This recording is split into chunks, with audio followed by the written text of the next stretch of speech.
ჯანდაცვის სამინისტროს ცნობით საქართველოს ოკუპირებული ტერიტორიებიდან დევნილთა შრომის ჯანმრთელობისა და სოციალური დაცვის მინისტრის ბრძანებაში შეტანილი ცვლილებით პენსიის გაცემის პროცესი გამარტივდა. კერძოდ, პენსიონერს გარკვეული საიდენტიფიკაციო მონაცემების უზუსტობის გამო პენსია აღარ შეუჩერდება.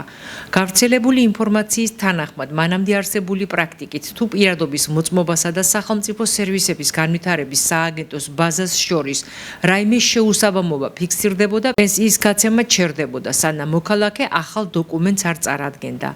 ცვლილებით კი პენსიის შეჩერება მოხდება მხოლოდ იმ შემთხვევაში, თუ არ დაემთხვევა პირადი ნომერი, დაბადების წელი და თვე. სხვა შემთხვევაში სოციალური მომსახურების სააგენტო დაეყრდნობა სახელმწიფო სერვისების განვითარების სააგენტოს მონაცემებს და პენსიონერები კუთვნილ პენსიას შეფერხებისა და ზედმეტი ბიუროკრატიის გარეშე მიიღებენ. ამ გადაწყვეტილების შედეგად ყოველთვიურად 1000-მდე პენსიონერი შეძლებს პენსიის მიღებას დამატებითი პროცედურების გარეშე. მათ აღარ დასჭირდებათ სააგენტოს სერვის ცენტრში ან ლიბერტი ბანკში ვიზიტი პენსიის განახლების მოთხოვნით. აღნიშნულია ინფორმაციაში, რომელსაც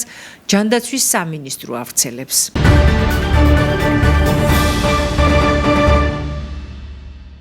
ფსიქოტროპულ ნივთიერებებთან მიმართებაში ეგრეთ წოდებული სპეცკონტროლს დაქვემდებარებულ მედიკამენტებთან დაკავშირებით რეფორმის მორიგი ეტაპი მივიდა ბოლომდე. შესაბამისად ეს გულისხმობს ახალი მედიკამენტების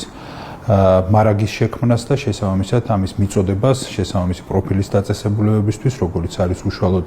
ამ პროფილის დაწესებულებები და იმავდროულად, რა თქმა უნდა, აფთიაქები, სადაც მოხდება რეალიზაცია დადგენილი წესების მიხედვით.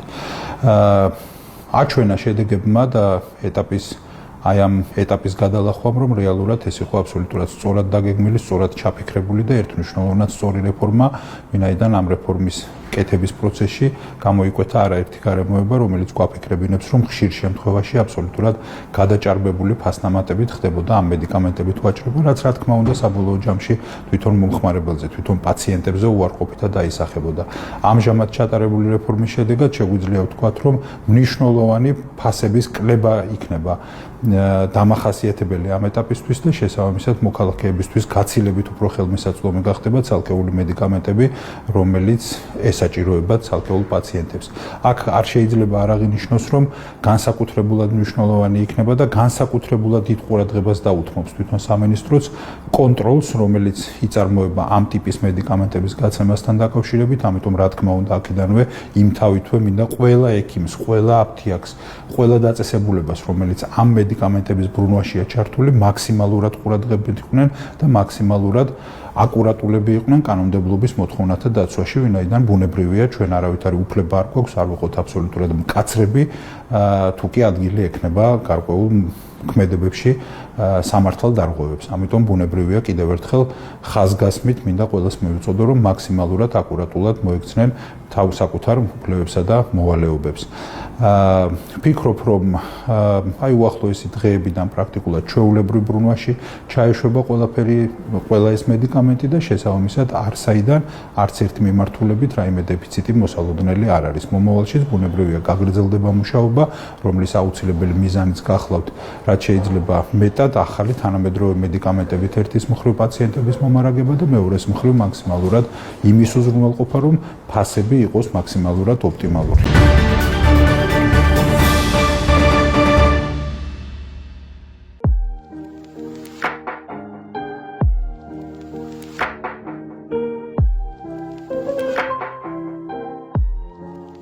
მე გახლავართ გიანებიერზე მეტსახელად რეინას მეძახიან და ასე მიცნობენ უფრო ჩვენთან რაიონში სასტაფონში. მან საკუთრებული აი ესეთი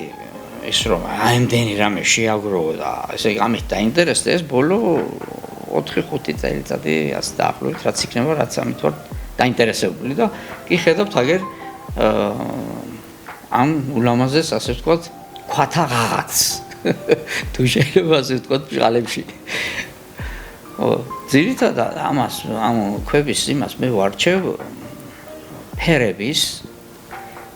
განაწილების და ფორმის მიხედვით. როგორც მხატვრობაში არის ფერების განაწილება და ფერთა მეტყველება, ისე უყურებ მე მინერალებს და ქვებს. იქაც გამჩენი ღმერთი ყველაფრის მხატვარი არის და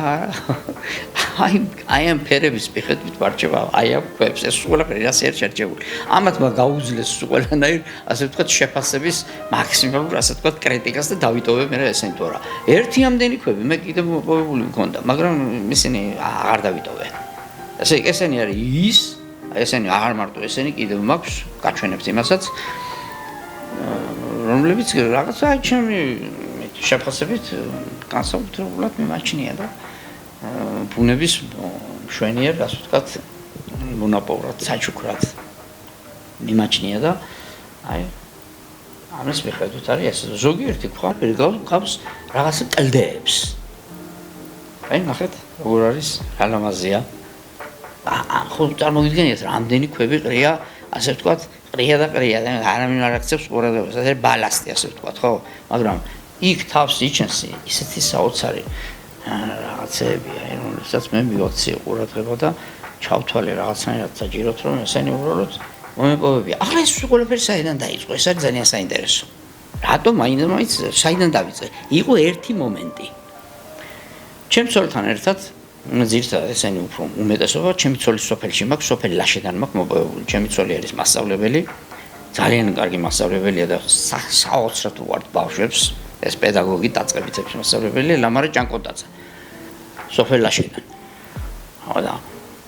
იქ ხო გავდივართ ხოლმე საბანაოდ ვათვალიერებს სანაპიროებზე ქვებს და ამით ვარ დაკავებული ერთ-ერთი ასეთი გასვლის დროს სანაპიროზე მოვდივარ და ვნახულობ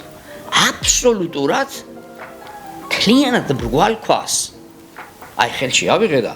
ვერსად ვერ მოძებნიდი რომ სადმე კონდეს ან შეჭლეტილა თლიანად აბსოლუტურად მრგვალი იყო როგორც ბილიარდის ბურთი ხომ გინახიათ აი მქვის მოძებნის მერე დავიწყე სხვა ქვებზედაც ქვების ძებნა და სხვა ძებნა დავიწყე რა აქედან დაიწყო ეს ყველაფერი და ეს მრგვალი ქვა მე ვაქცოდნია ის ბაია ციქორიძე მას აქვს გალერეა იმ თბილისში აი სამხატვრო გალერეა მაგარი უმჯერესი ადამიანია და აი იმას ვაჩუქე და იმას ეს ყოველთვის აქ გამოსაჩენ ადგილზე სპეციალური ეს გაუკეთებია რომელშიც ეს სფეროსებური ესე ეს სხვა არის ჩადებული შიგნით და აი ესე ანსტუმრები მოდის ან რაღაცა და გუდებს გვაქვს და ლამაზად იმდენად უნიკალურია ის მარსიანი წერალი და კრიტიკოსი აი ეს ადამიანი მარეხ ბეჟანიშვილი ძალიან ამისთვისაც რამდენიმე კომაქვს ნაჩუქარი და ძალიან მითეკიდება ჩემ ქვებს დიდი ინტერესით წერალი ნაირა გელაშვილი კავკასიური სახლის დირექტორია თბილისში მის დაარსებულია ეს და თავის ბუხრის თავზე ჩემი ქვები და დამშვენებული იქაურობა პროზაიკოსი პუბლიცისტი იკა ქადაგიძე ჟურნალი სინდის მთავარი რედაქტორი